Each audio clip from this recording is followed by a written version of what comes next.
Right now we are going to talk about the chapter number 7, Advanced Cisco Software Defined Access Topics. It has 1, 2, 3, 4, 5, 6, 7 subtopics. The first is Cisco Software Defined Access Extension to IoT. The second, multicast flows in Cisco SD Access. The third, Layer 2 flooding in Cisco SD Access, Layer 2 border in Cisco SD Access, Cisco SD Access for distributed campus deployment, Cisco SD Access design consideration, Cisco SD Access policy extension to Cisco ACI.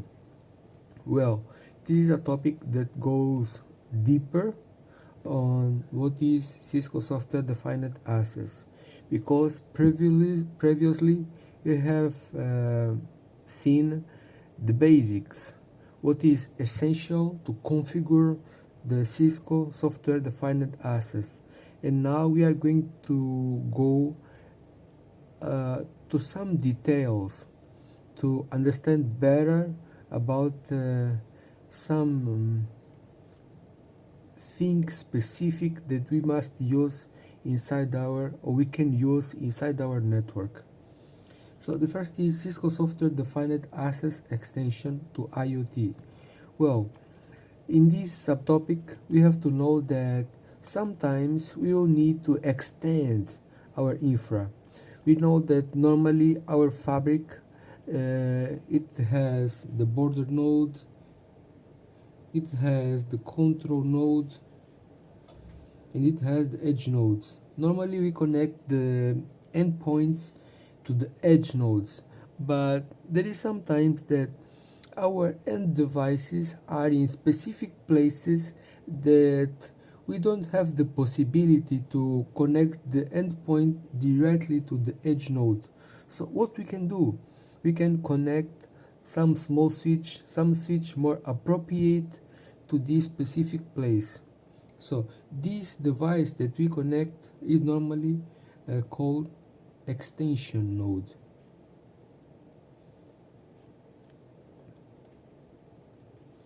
It's not part of the fabric, but it's a node to connect end devices that cannot be connected to the edge node, because we know that the edge node is part of the fabric. Okay, we are going to extend the connection of the edge node. So in this extension node, we can have two types. We can have the basic extension node, and we can have also the policy extension.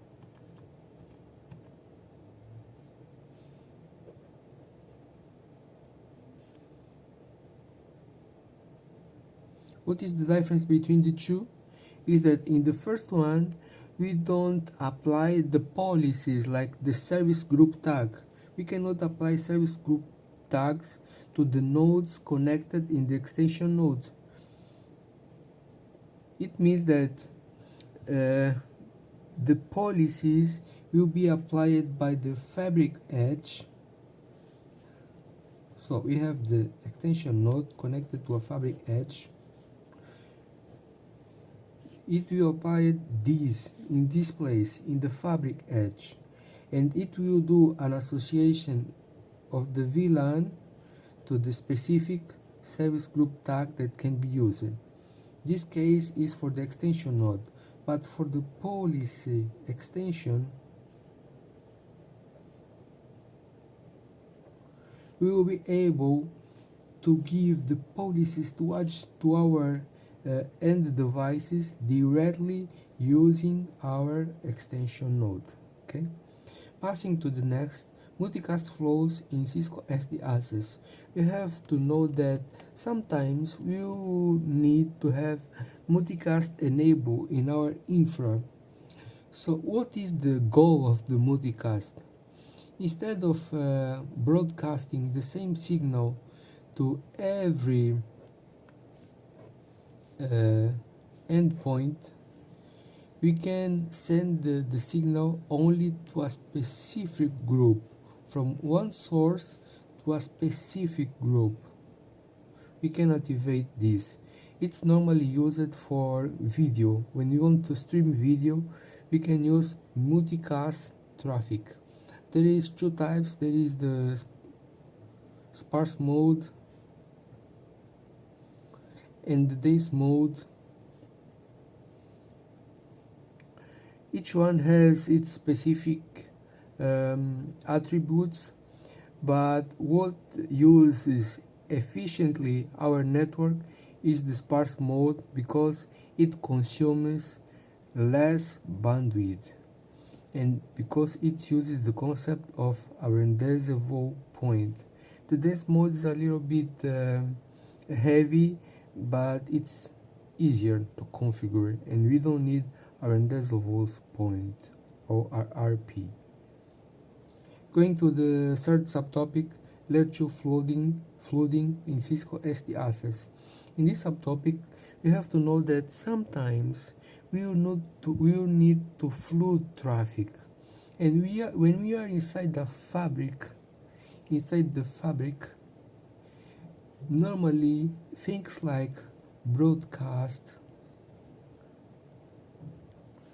ARP flooding, and some other types of flooding are disabled by default. So the SD access allows us to implement the flooding to specific places in our infra and for devices that needs it. So normally it is implemented by subnets. We can implement the flooding to a specific subnet. Okay. Layer 2 border in Cisco SD access. The layer 2 border allows us to integrate a traditional network with our fabric. We can have our traditional network in this side, and we can have in this side our fabric. So the layer 2 border, it will be a device, a border node, like a router, that is going to be used to permit the interoperability between the fabric and the traditional network. And it's a little bit associated with the Cisco SD access for distributed campus deployment, because to communicate in a campus deployment we can have some transit devices, and these transit devices can be implemented in different ways. These transit devices can be implemented, for example, by IP transit is the first way to implement transit devices using the IP transit. The second way will be the fabric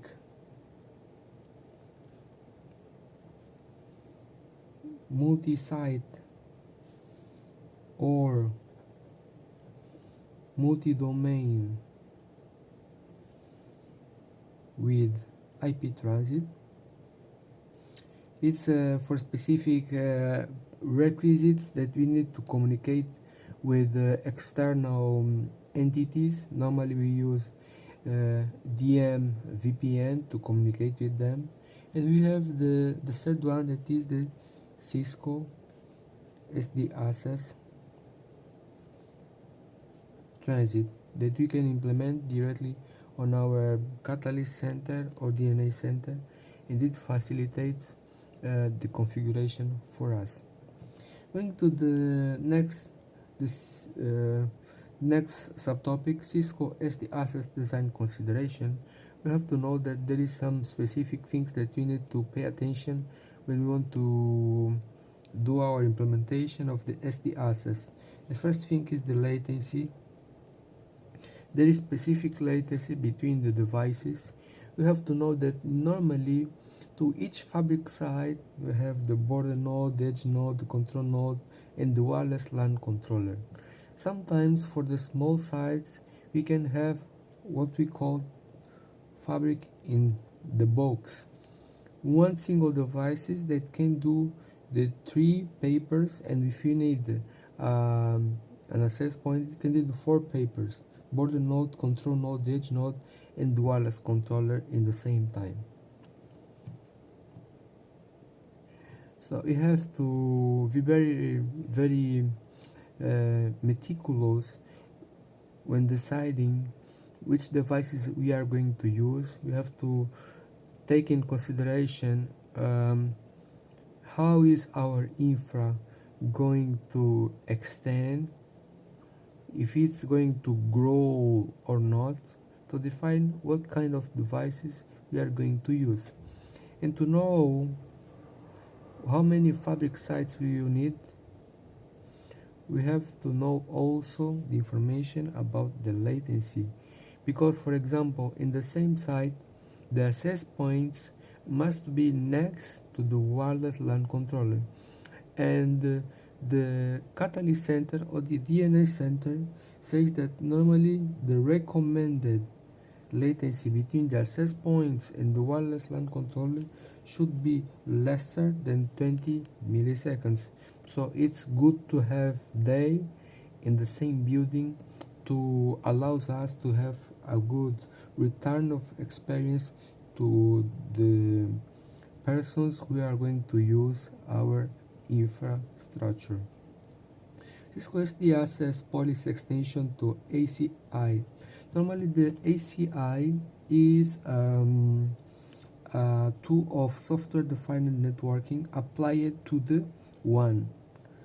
In our WAN, we can have our Cisco ACI, and in the campus you can have the campus in each side, a campus here and a campus here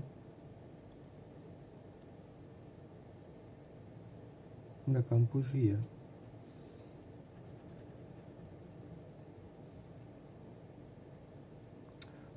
Sorry, the ACI is used for data center. We have our data center.